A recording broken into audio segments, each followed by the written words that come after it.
പോലീസിനെ വിമർശിച്ച റവന്യൂ മന്ത്രി കെ രാജൻ. പോലീസ് നടപടി പലപ്പോഴും അതിരുവിടുന്നു. തിരുത്തൽ നടപടികളുണ്ടാകും. മുഖ്യമന്ത്രി ഇക്കാര്യം വ്യക്തമാക്കിയിട്ടുണ്ടെന്നും മന്ത്രി പറഞ്ഞു. ന്യൂസ് 18 Q18 മന്ത്രിയുടെ പ്രതികരണം. യൂത്ത് കോൺഗ്രസ് അധ്യക്ഷനെ അറസ്റ്റ് ചെയ്തതടക്കമുള്ള വിഷയങ്ങളുണ്ടാകുമ്പോൾ പോലീസ് ഒരു അല്പം കടന്നു ചെയ്യുന്നു എന്നുള്ളൊരു തോന്നൽ ജനങ്ങൾക്കിടയിൽ ഉണ്ടാക്കാൻ എളുപ്പത്തിൽ പ്രതിപക്ഷത്തിന് കഴിയില്ലേ? അത് സ്വാഭാവികമായിട്ടും പ്രതിപക്ഷത്തിന് ഒരു മൈലേജ് ഉണ്ടാക്കി കൊടുക്കില്ല. ഞാൻ പറഞ്ഞത് പോലീസ് പല ഘട്ടങ്ങളിലും അതിരുവിട്ട നടപടികൾ ഇപ്പം മാത്രമല്ല, നേരത്തെ ഉണ്ടായിട്ടില്ലേ?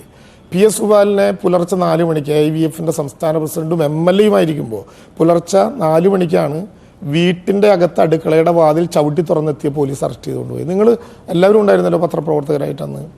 ഇവിടെ പ്രതിപക്ഷ സംഘടനാ നേതാക്കളെ ആക്രമിച്ചതിനെ കുറിച്ച് പറഞ്ഞു. ആക്രമിച്ചത് മറ്റാരെങ്കിലും ആക്രമിച്ചതിന് ഒരു കാരണവശാലും ന്യായീകരിക്കാൻ ഞങ്ങൾ തയ്യാറില്ല. പക്ഷെ ഒരു ഓർമ്മയുണ്ടാകണം, ഡീൻ കുര്യാക്കോസ് നോക്കി നിൽക്കുമ്പോഴാണ് അന്നത്തെ IVF-ന്റെ സംസ്ഥാന പ്രസിഡന്റായിരുന്ന കൃഷ്ണപ്രസാദിൻ്റെ നേതൃത്വത്തിൽ കൃഷ്ണപ്രസാദും ഞങ്ങളുടെ സംസ്ഥാന കമ്മിറ്റി അംഗമായിട്ടുള്ള വനിത ബിന്ദുരാജും ഉൾപ്പെടെയുള്ള നമ്മുടെ കൊച്ചു പ്രകടനത്തിന് നേരെ ഇതേ ആയുധങ്ങളുമായി അന്ന് ഭരണപക്ഷത്തുണ്ടായിരുന്ന യൂത്ത് കോൺഗ്രസ്, ഡീനെന്ന് MP അല്ല, ഡീനെന്ന് യൂത്ത് കോൺഗ്രസിൻ്റെ സംസ്ഥാന പ്രസിഡന്റാണ്, ഡീൻ്റെ സാന്നിധ്യത്തിൽ PMGയിൽ വളഞ്ഞിട്ടടിച്ച് എത്ര ക്രൂരമായ മർദ്ദനം ഉണ്ടായത്. പ്രകടനം നടത്താൻ പാടില്ലേ കേരളത്തിൽ?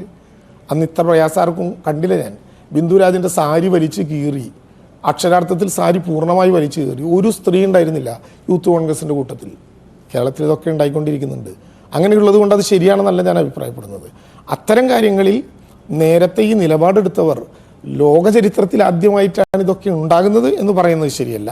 ഇത്തരം കാര്യങ്ങളിൽ പരമാവധി സംയമനം പാലിക്കേണ്ട ഉത്തരവാദിത്തം അധികാര ഏജൻസികൾക്കുണ്ട്. അത് ഇനി മുഖ്യമന്ത്രി തന്നെ പറഞ്ഞല്ലോ, നിങ്ങൾക്ക് എന്തെങ്കിലും അഭിപ്രായ വ്യത്യാസം ഉണ്ടെങ്കിൽ പരിശോധിക്കപ്പെടണമെങ്കിൽ അതെല്ലാം പരിശോധിക്കാം.